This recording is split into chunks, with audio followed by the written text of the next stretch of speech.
Zach Short mentioned on the Compound podcast, the former shortstop of the Detroit Tigers, although he's still on the roster, but I'm not sure how much playing time he'll get now that Javi Baez has signed.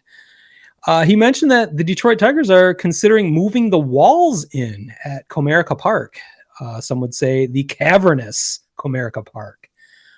Moving the walls in for the second time. I was going to say this would be the second time, right? Second time in its existence. If you're familiar with Comerica Park, the current bullpens in left field were actually on the field in the original configuration. Where they are now, that was part of the field. That was part of the warning track even. So you had to go to that far wall at the back of the bullpens to hit one out of the park. The new plan, and I've not seen diagrams or anything of this, so I'm having a hard time understanding how it's going to work, would bring that center field from 420 feet, the largest in all of Major League Baseball, to 390 or 400 feet. Holy crap. Significant change. So it's almost like they cut off that whole top of the diamond shape of the outfield.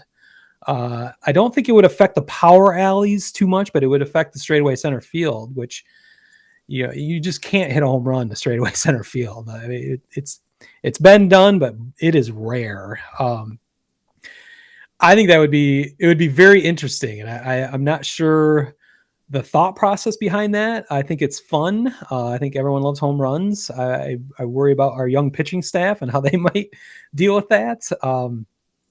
Some of the statistics involved with that, I just saw The Athletic write about that. They estimated that of, just taking Miguel Cabrera, he has 502 home runs for his career. Of course, that not all of that was at Comerica Park, but they're just extrapolating the proper numbers.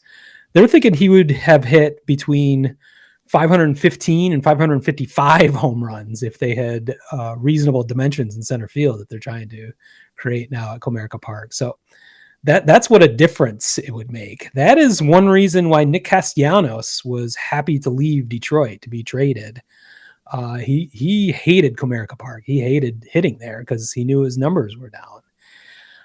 I'm wondering if this is all part of the going after big name shortstops.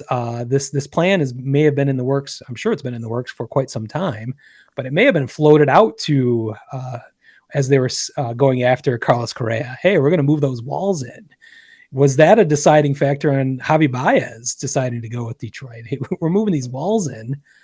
You're going to be able to, it didn't used to be the hitter's park, where fly balls went to die in center field, but there might be new opportunities for specifically power hitters such as Javi Baez might be able to take advantage of. So I thought that was an interesting little tidbit, and that has definitely shaped the character of Tiger baseball for the past 20 years is their enormous outfield. And if that has changed radically, like 390 feet to dead center, that seems really short to me. That's very short.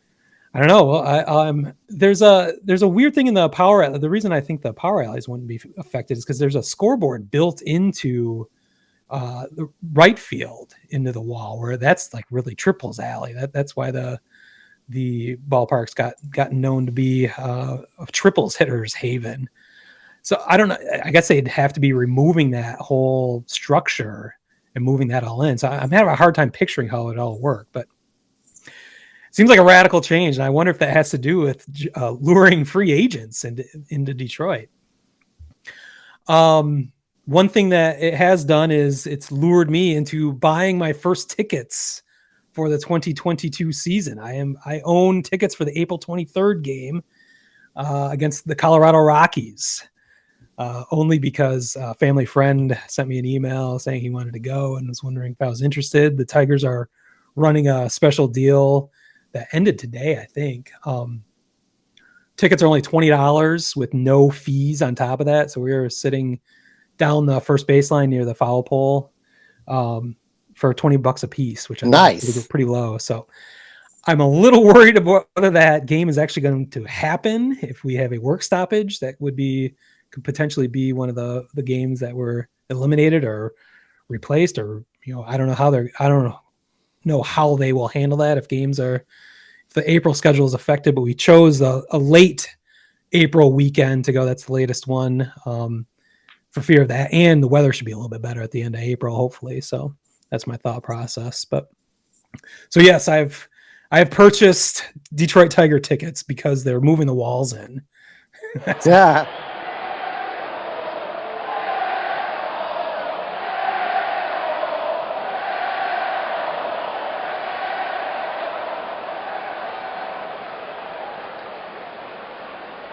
Word Hole Media.